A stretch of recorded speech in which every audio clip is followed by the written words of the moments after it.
aynan mana shu shirinliklar mavzusiga to'xtalamiz.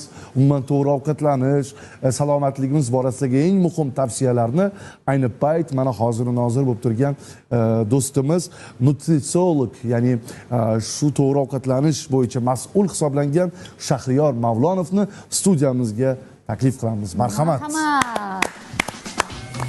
Bu omon omon omon na na hey bu omon omon omon na bu omon omon omon omon omon bu omon omon omon Shahriyorboy, biz tomonlarda buni pechak deydi. Ha, parvarda deydi.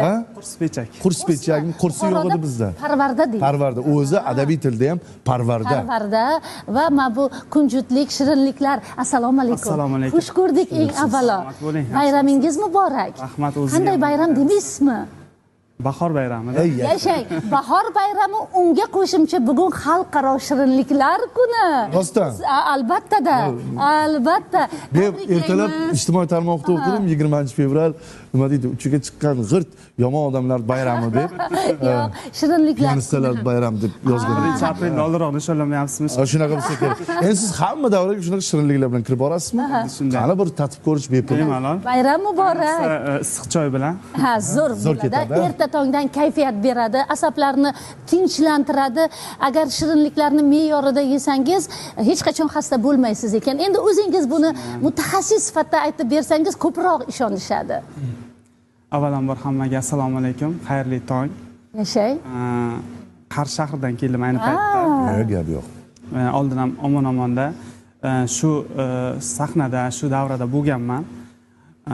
Endi bugun juda ham bir aktual mavzu haqiqatdan ham shirinliklar mavzusi. Chunki Nozim opa hozirgi paytda jamiyatda kasalliklar juda ham ko'payib boryapti. Juda. Biz bu narsani fakt bilan ham ayta olamiz. Masalan, surunkali kasalliklar aynan shirinliklar bilan bog'liqligi ham bu qaysidir ma'noda insoniyatni xavotirga solyapti. Nimaga? Chunki biza oddiy bir xalqona til bilan aytganda bolani ozroq yig'lagan tovushini eshitsak ham unga shirinlik beramiz. Jim o'tirsin. Jim o'tirsin yoki telefon berilyapti. Endi aytadigan gapimni o'g'irlab oldingiz. Hozir telefon ham urfga kiryapti. Shuning uchun ham biz aytamiz har doim shirinliklarni har doim me'yorini bilgan inson, har qanday ovqatni me'yorini bilgan inson o'sha sog'ligini vaqtida asray oladi. Endi shirinliklarni foydali tomonlari bor, zararli tomonlari bor. Ilmiy asoslarim aytgan holatda aytadigan bo'lsak, shirinliklarni me'yorida, qaysi paytda va qanday usulda tanovul etsangiz, o'sha insonda demak hech qachon kasallik namoyon bo'lmaydi. Endi bitta savol o'rtasida aytib ketay. Bizni ko'rib turgan xonimlar, ayollar ortiqcha vazndan qo'rqamiz biz. Juda ham to'lishib ketishni istamaymiz. Shirinliklar shunday bir kuchga ega degan fikrlarni ko'p aytishadi mutaxassislar. Hamisha ham semirtirmasligini aytib o'tib keting. Bizdan uzoqlashmasin. Baribir shifokor ham shu gapni, mutaxassis ham shu gapni aytadi deb o'ylaymiz-da biz. Endi qarang Nozim opa, shirinliklarni ikki xil turi borda. Tabiat in'om etgan shirinliklar bor, inson qo'li bilan yaratilgan shirinliklar bor. Tabiat in'om etgan shirinliklardan boshlaydigan bo'lsak, masalan, oddiy asalari mehnat qilib yig'adigan asal bo'ladigan bo'lsa, ikkinchisi bu masalan quritilgan mevalar, masalan g'ulin deyiladi, o'rikni, qo'lqoqlarni, olma qoqilar yoki har xil o'sha anjir qoqilar, bular hammasi inson tanasiga tabiiylik bilan kirgandan keyin hujayraga haqiqiy oziqa bo'la oladi va uni me'yor darajasida dan ko'proq iste'mol qilgan taqdiringizda ham semirishga ham, qandli diabetga ham yoki shunga o'xshagan surunkali kasalliklarga ham olib kelmaydi. Qanday bilaylik me'yorini? Me'yorini endi masalan har bir insonda hujayrasiga kerak bo'layotgan oziqaviy kilokaloriya bor. Kilokaloriya degani bu sizni oziqaviy yeydigan ovqatingizdan olinadigan miqdor. Bir kunlik masalan stolda o'tirib ishlaydigan insonlar yoki jismoniy mehnat bilan shug'ullanadigan insonlarda kilokaloriya har xil bo'ladi. Fizik ish bilan, ya'ni jismoniy harakat bilan qiladigan keladigan insonlarga ko'proq kilokaloriya, ya'ni erkaklarga bu 3000 kilokaloriyani tashkil etadi, ayollarda 2400-2500, bolalarga ham xuddi shunday. Endi stolda o'tirib ishlaydiganlarga 2200 kilokaloriya ayollarda, 2500 kilokaloriya erkaklarda. Endi shirinlikni bir kunlik miqdori 100-150 kilokaloriya bo'lishi kerak ekan. Endi parvarda nechta donaga to'g'ri keladi shunda? Parvardani endi 5-6 tami. 5-6 tadan ko'proq miqdorda yesangiz ham zarar qilmaydi, chunki buni tarkibi tuxum oqidan tayyorlangan yoki shakarni ezib o'sha ko'pirtirilgan variantdagi va o'simlik yog'idan tayyorlanadi bu. Demak, xavotirga tushmay, bemalol tabiiy o'zimizda tayyorlangan shirinliklarni yeyish mumkin. Endi shakar miqdori kamroq bo'lishi kerak, mag'izlar kam bo'lishi kerak. Masalan, mutaxassislar aytishadiki, shokoladlarni iste'mol qilganda juda ham shiriniga o'ch bo'lmang. Ichida nachinkasi deymiz-ku, mag'zi.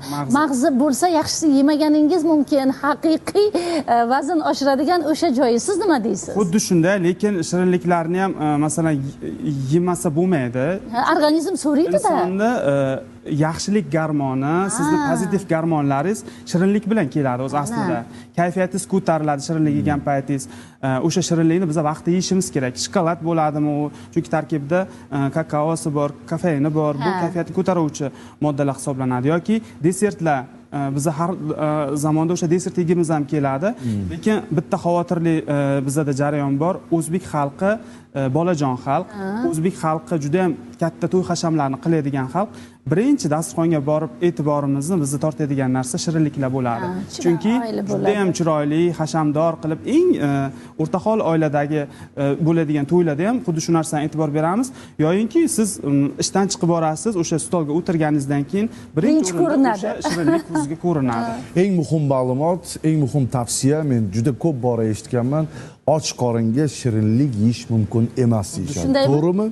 Sababi o'sha qonga so'rilib, o'sha insulin miqdorini oshirishga ta'sir qilar ekan deb. Siz aytyapsiz, shirinlikka qaraymiz deb, men umuman shirinlikka qaramayman, o'rtoqlar. Nega? Go'shtli mahsulotlar bormikan, yog'li mahsulotlar bormikan deb qarayman. Tandir go'sht bor ekanmi? Hech bo'lmasa kolbasa, haligi nima deydi, mahsulotlari bormikan deb ovqat qidiraman. Bugun bu demak tug'ilib dasturxonim emas ekan bu. Tug'ilib o'sgan joyga. Gap tug'ilib o'sgan joyga emas. Yo'q, nega? Erkak. Mumkin. Mana 100% erkaklar hisoblaydigan bo'lsak, meni fikrimcha 80% erkaklar ko'proq go'sht ko'rishadi. Kechirasiz, noto'g'ri aytyapsiz. Chunki men bilgan erkaklarni ko'pi shirinlikni yaxshi ko'radi. Endi bu nazarimizda tug'ilgan oilasi, yashab turgan vohasi, vodiysi yo Buxorosi yo Samarqandiga bog'liq, to'g'rimi? Masalan, Surxondaryo, Qashqadaryoda go'shtsiz Shu yasda ko'rgan. Erta tongdan go'sht. Agar mana bu yerda bitta haligi siz aytgandek desert turgan bo'lsa yoki haligi hech bo'lmasa qovurilgan tuxum turgan bo'lsa, biz albatta mana shu tuxumni tanlaymiz, opaginam. To'g'ri. Endi hammani o'zini nima deydi, xohish istaklari bo'ladi ovqatlanishda ham. Masalan, sizni organizmingiz shuni xohlaydi. Ko'pchilikda shunaqa bo'ladi-da. Masalan, siz xohlamagan narsani o'zim ertalab ko'pchilikka qabulimizga kelayotgan bemorlarga ham sut va sut mahsulotlarini ertalabki nonushtaga tavsiya qilasiz. Tavsiya qilaman, lekin o'zim sut icha olmayman. Chunki bilmadim, o'sha sut meni organizmimga kerak, lekin qaysi ichki instinkt o'sha narsani xohlamaydi-da. O'sha ichki xohishi bo'lmaydi, shu sutni icha olmayman. Chunki sutda agar siz vaqtida ko'p ichgan ekansiz. Yo'q, sutdan to'ymay katta bo'lganman. Yo'q. Ukam darrov tug'ilgan. Lekin shunday bo'lishiga qaramasdan, sut mahsulotini negadir ko'nglim xushlamaydi, lekin sutdan keyingi tayyorlanadigan mahsulotlar, masalan, kefir yoki bo'lmasam hattoki o'sha kefirdan ajralgan zardob oshqozon ichak tizimiga juda ham ijobiy ta'sir ko'rsatadi. Mana ichi bilasiz. Qo'shqor aka deydi. Yo'q. Ko'plar so'raydi, bir xil nima deydi, vazndasiz, uni sababi nima deb. Men har kuni kechga 10 yildan beri, 10 yildan beri umuman kanda qilmayman, biror bir kun qolgani yo'q hali. Har kuni qatiq ichaman kechga. Yo'qishdan avval. Ertalab turgandan qaynatilgan suv sal sovuroq qilib ichib yuboramanki, toki o'sha bor haligi organizmdagi zararli chunki inson tanasida 13-15 metr ichak bo'lgandan keyin u chalkash holatda qorin bo'shlig'ida turibdi haqiqatdan. Uni yuvish kerak. Chunki bizga kechqurun har xil ovqatlarni pala-parcha yeganimizdan keyin juda ko'pchilik 80-90% insonlar bilan suhbatlashgan paytimda ishdan kech boraman yoki ko'chada suhbatlarim Bukib yeydi-da keyin. kechqurun bukib yeyib o'sha holatda uxlashadi. Aslida u paytida insonni ichki gormonlari ishlashni boshlaydi-da. Biza uni ishlashiga sharoit yaratib bermaymizda, bu yoqda bechora oshqozon miyadan impuls keladi, signal kelgandan keyin ovqatni parchalash bilan qaysidir ma'noda o'tkazadi.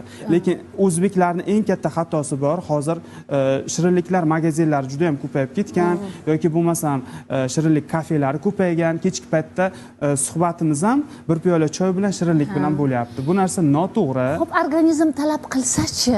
Organizm nimalarni talab qilmaydi? Yo'q, organizm o'zi biladi, nimani so'rab, nimani so'ramaslikni. Ba'zan unga ham quloq solish kerak-ku. Organizm talab qilgan payti siz shunday bir o'rgatishingiz kerak. Aldab qo'yaymi? Aldab qo'yasiz ilojingiz. Ozgina tashlaymanda, Ozgina endi tashlaysiz. shoshmay tur. 1-2 soatdan keyin. Ozroq o'sha konfet tan olitasizmi? O'sha paytda organizmni aldasa bo'ladi. Chunki tana mana chekadigan insonlar yoki ichkilikka berilgan insonlar ham ular ham xohlaydi. Endi masalan juda ko'p holatlarda Yo, u xohish bilan bu xohishni farqi bor, farqi Shahriyorjon. bor, lekin to'g'ri. Lekin shirinlikni ham siz yo'lga qo'ysangiz bo'ladi. Bu o'zizga bog'liq. Masalan, ertalab pardozandoz Opa siz yeyavering, tonnalab yesangiz ham nima deydi ana o'zi haligi ziqna odam zerikmaydi, qarang. semirmaydi deydi. Qarang. Yeyavering opa. Mayli, shoshmay turing. Ko'rsatuv davomida Anvar Azimovga javob beraman. Albatta kutinglar davomini tayyorlab. 1-0. Nozim opani biza ko'rsatuvlarni ko'rib katta bo'lganmiz. Shu insonni yoshligimizdan ko'rsak ham shu figurada xuddi sizday rahmat. shunda semirish holati. Ammo o'shasiz deyaptilar. Yashang, rahmat. Qaysi kanalda bo'lsa Siz ham bular bilan katta bo'ldingiz, to'g'rimi? Bularni ko'rib. Yashang opa. Hali yana katta bo'ladi. Siz esa yoshman deysiz. Charchamang, rahmat. Endi mana bu o'zimizni o'zbekona shirinliklarni ham shirinligimiz ko'rsating. bu. Bitta milliy shirinliklar. milliy shirinliklarimiz, masalan, juda ko'pchilik insonlar pista chaqishni yaxshi ko'radi. Lekin Yaxshi pistani narsa lekin shu.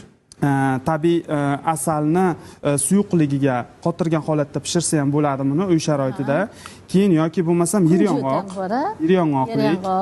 Yer yong'oq bu efir moylariga juda ham ko'pligi Boy. bilan buni ham me'yorda yeyish Foydali, kerak. ha. Chunki agar buni ham me'yordan ziyodroq iste'mol qilsangiz, allergiyani yoki shunga o'xshagan astmatik holatlar qo'zg'atib yuborish ehtimoli bo'ladi. Bir haftaga 2-3 marotaba yeyish mumkin. Buni ham har kuni yeyish tavsiya etilmaydi. Kunjutni ham bitta ko'rsatib Kunjut ham xuddi shunday. Urfga kirgan narsa. Kunjut juda ham zo'r narsa, iste'mol qilib ko'ring. Aha, Anvarjon siz Qora iste'mol va- qiling. Yo'q. Men ertalabdan Endi yeganman. Tayyorlangan Endi bu narsalar. suhbatimiz yakunida shunday xulosa aytishimiz mumkinki, Go'zalliklar. Shahriyor aytganlaridek hamma narsada chegara, me'yor bo'lishi kerak. Shirinlikni ham kam-kam o'sha me'yorda yesak, menimcha u zarar qilmaydi, Yashang. qani foyda bo'ladi. Yashang. Shahriyor sizni mas'uliyatli ishlaringizga omad tilaymiz. Rahmat. Xalqimizni salomatlik yo'lida bo'ling. hech qachon izlanishdan, o'rganishdan to'xtamang. Bayram muborak bo'lsin. Qashqadaryoliklarga bizni sog'inchli salomlarimiz, Qarshi ahliga, hammaga bizdan duoyu salomlarimizni yo'llab qo'yasiz. Sog' bo'ling, omon bo'ling deymiz. Shu munosabat bilan mana jonli efirda aynan bizni kuzatib turganlar hammaga alangalik salom deyman haqiqatan ham.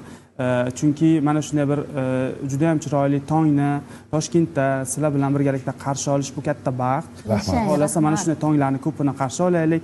Rahmat. Turgandan xursandman. Rahmat. Boshlovchi bo'lsangiz ham bo'lar ekan. Salomat bo'ling. Yaxshi ham siz Qashqadaryoda siz nonimizni yarimta qila olmaysiz. Bugungi bayram bilan barchani tabriklaymiz.